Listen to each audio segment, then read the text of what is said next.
রাতে সাধারণ একটু ঝগড়ার কারণে আমার মেয়ের জীবন চলে যাবে, তাহলে আমি আমার কাছে চাইতাম না। আমরা তার পরিবারের সাথে, সেই শিশু কন্যার মায়ের সাথে, তার পরিবারের সাথে আমরা সাক্ষাৎ করেছি আমি, এবং পুরো ঘটনা বিস্তারিত শুনেছি। ব্যক্তিগত কিছু দ্বন্দ্বের কথা উনি বলছেন, এলাকার কিছু দ্বন্দ্বের কথা উনি বলছেন। আমরা তথ্য প্রমাণ তদন্ত ছাড়া আগাম কোনো মন্তব্য এখন করতে চাচ্ছি না। আমরা এখানে এটাই বলতে এসেছি যে এই পরিবারের সাথে আমরা আছি সর্বাত্মকভাবে, এবং এই যে কন্যা শিশু হত্যা হয়েছে এই হত্যার বিচার আমরা নিশ্চিত করব যে কোনো মূল্যে। ইনশাআল্লাহ আমরা এর বিচার নিশ্চিত করব। এই অভয় এবং এই আস্থা আমরা ওনার মাকে দিয়েছি, কারণ আমরা মনে করি উনি আমাদের এই বোন, উনি আমাদের সাথেই ছিলেন।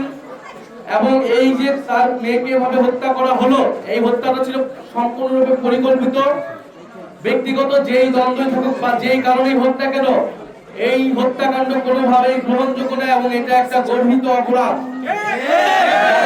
যারা এটার সাথে জড়িত ছিল প্রত্যক্ষ এবং পরোক্ষভাবে, তাদের কঠোর থেকে কঠোর শাস্তির আওতায় আনা হবে। এলাকার যত বড় প্রভাবশালী হোক না কেন, বাড়িওয়ালা হোক না কি হোক, সেইটা কোনো বিবেচনায় নেওয়া হবে না। পুলিশ প্রশাসন নিরপেক্ষভাবে কাজ করবে এবং এই হত্যাকাণ্ডের বিচার আমরা দ্রুত সময়ের মধ্যে নিশ্চিত করব।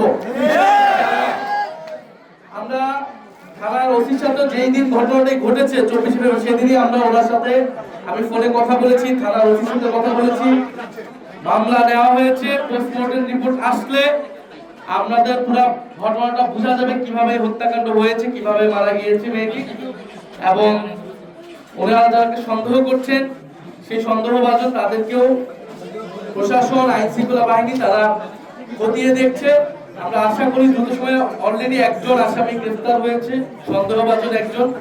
আমরা আশা করব দ্রুত সময়ের মধ্যেই গ্রেফতার হবে এবং এটা ন্যায় বিচার আমরা এই বোনকে সবাই মিলে নিশ্চিত করব। এটা আমাদের ওয়াদা আজকে ওনার কাছে এবং এলাকাবাসীর কাছে।